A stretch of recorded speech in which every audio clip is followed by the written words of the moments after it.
First time mo bang magkotse at plano mong bumili ng bagong sasakyan? Tara, pag-usapan natin.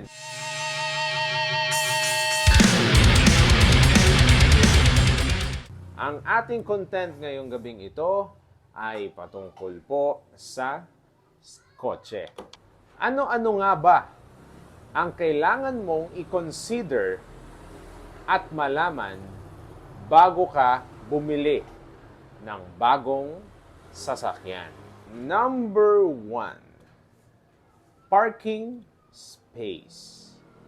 Yan ang una mong dapat ma-consider bago ka bumili ng bagong sasakyan. Hindi mo pwedeng i-park ang bago mong sasakyan sa kalsada lamang.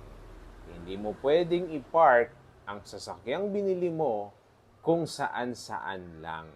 Dahil yan ay magsisilbing panganib sa mga motorista at sa mga pedestrian. Abala rin po yan sa ibang gumagamit sa kalsada. Sayang naman ang iyong bagong sasakyan kung magagasgasan lamang ng walang kalaban-laban. Number 2, driving lesson. Lalo na kung first timer ka. First time mo mag-drive. Highly recommend na mag-undergo ka sa isang proper training para naman confident ka kapag ikaw ay nagmamaneho na. Kahit papaano ay meron ka ng knowledge sa traffic rules and regulation at meron ka na ring knowledge para i-operate ng ligtas ang inyong sasakyan. Number 3, driver's license. Dapat syempre may driver's license ka na bago ka bumili ng bagong sasakyan. Ang driver's license ay may dalawang klase, so pwede kang mamili. Ano ba ang purpose mo sa pagmamaneho? Gagamitin mo ba siya pang hanap buhay or gagamitin mo pang pribado? Kailangan meron kang driver's license. Dahil pag meron kang bagong sasakyan, mamahaling sasakyan kagaya ng Mustang, Mercedes-Benz, Land Cruiser, Bentley, sayang naman. Wala kang driver's license. Ano ba naman yan? Punta na tayo sa ika-4 na item. Ang pang-apat ay car model or car type. Meron tayong tinatawag na multipurpose vehicle. Meron din tayong tinatawag na sedan, compact sedan, at meron din tayong tinatawag na sports utility vehicle, at meron ding van. At syempre meron ding pick-up. Gagamitin mo lang for 5-person, 5-seater ang bilin mo na sasakyan. Kung gagamitin mo, kasama mo pamilya mo at 7 kayo, bumili ka ng sasakyan na 7-seater. At kung gusto mo naman na medyo malakas ang makina at 7 hanggang 8 kayo, pwede kang bumili ng sports utility vehicle, o kung gusto mo pang pamilya, ay pwede kang bumili ng van na category.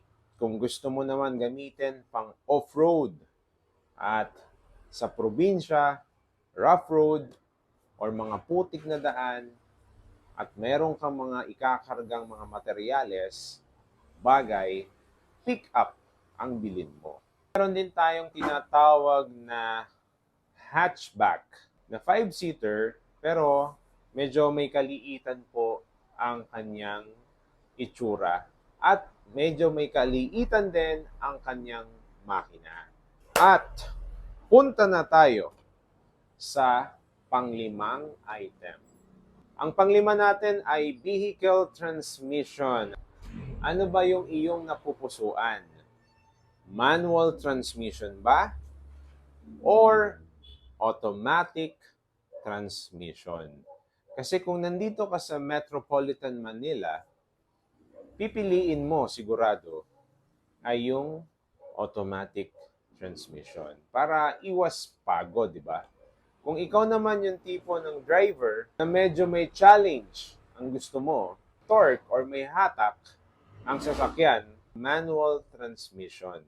6 na item. Ang pang-anim natin ay ang pagpapaschedule sa test drive. Nakapili ka na eh. Nakapili ka na, di ba? Ng sasakyan na gusto mo. So ano pang hinihintay mo? Pumunta ka na sa isang car dealer, schedule ka na ng test drive. Kaya yung mga naunang item natin, nabanggit natin ng driver's license, yan kasi ang unang hinahanap. So pwede mong i-test drive kung anong gusto mo. At syempre, kung ano lang yung available sa isang car dealer. At kung meron kayong kakilalang kaibigan at may tiwala sa inyo, ay pwede kayong sumubok na gamitin. At eto na nga, nandito na tayo sa exciting part. Ano ba yung ikapito? Ano ba yung panghuli na kailangan mo i-consider at malaman bago ka bumili ng bagong sasakyan? Safety features ng sasakyan. Kailangan mong malaman kung ano ang safety rating, safety features ng sasakyang bibilin mo. Pwede mo silang tignan sa isang site kung saan makikita ang mga safety rating ng mga bawat brand at bawat sasakyan. Mamimili ka. Yung mga top ratings po yan.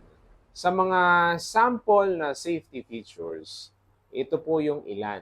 Vehicle Stability Assist, ABS na tinatawag o Anti-Lock Braking System, Parking Assist, Reverse Camera, at kung ano-ano pa.